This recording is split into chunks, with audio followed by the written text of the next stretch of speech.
Welcome to Nasdaq Trade Talks. I'm Jill Malandrino, Global Markets Reporter at Nasdaq. We're coming to you live from New York City at the Empire Fintech Conference. Joining us for this segment, we have Kelly Fryer, Executive Director at Fintech Sandbox. We're going to discuss providing early-stage fintech startups access to critical data and resources. Kelly, it's great to meet with you. Welcome to Trade Talks. Thank you so much. It's great to be here. You know what? I love the way this introduction went, because when you think of the fintech industry, it's relatively young, right? Yep. And to hear how experts within the space are willing to give data and resources to the younger entrepreneurs is really encouraging.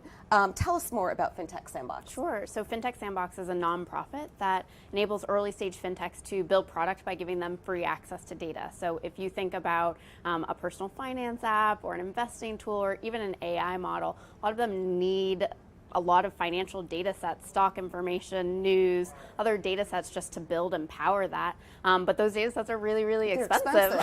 Yeah. So an early stage bootstrapped company can easily go out of business just by trying to build and test their product. So Fintech Sandbox was started with that concept in mind. So we have an incredible network of over 40 data partners that we work with, folks like Moody's and Morningstar and Plaid and Yodlee and Equifax and others who provide their premium data sets for free for 6 months to our vetted startups and allow them to build and test on them. So it's really a great opportunity for early stage companies to get going. What are some of the data trends that you're seeing in sustainable finance and ESG? Yeah, so in that space, I mean, it's so interesting to your point about fintech being so young. That space is, even younger. Mm-hmm. So there's so much around unstructured data sets, really niche data sets when you think about, super specific consumer transactions or super specific sustainable or climate data.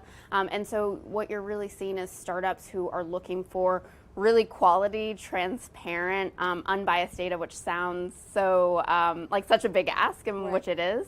But that's really what they need in order to advance the space. So you'll see that in lending and credit, investing, a lot of different areas. What are some ways that you're seeing startups utilize this data to build sustainable and more financially inclusive products? Yeah, so again, we really do see them in terms of testing and building out their models. So again, on the lending and credit side, that's obviously a space that's had a lot of inclusion issues in the past. So how can we build better underwriting models and more inclusive risk models? With ESG, there's still not much standardization or transparency when it comes to the actual ESG ratings themselves.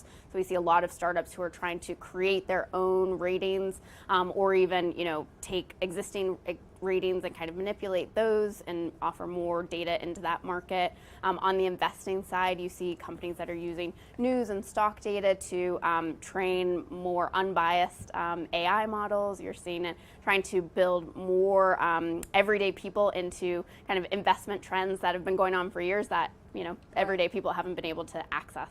And what's so interesting is, because the industry is so young, particularly with ESG and sustainable investing, there's no standardization with the data yet. It can be very arbitrary. What I might consider a proper form of governance might not be for you. Yes.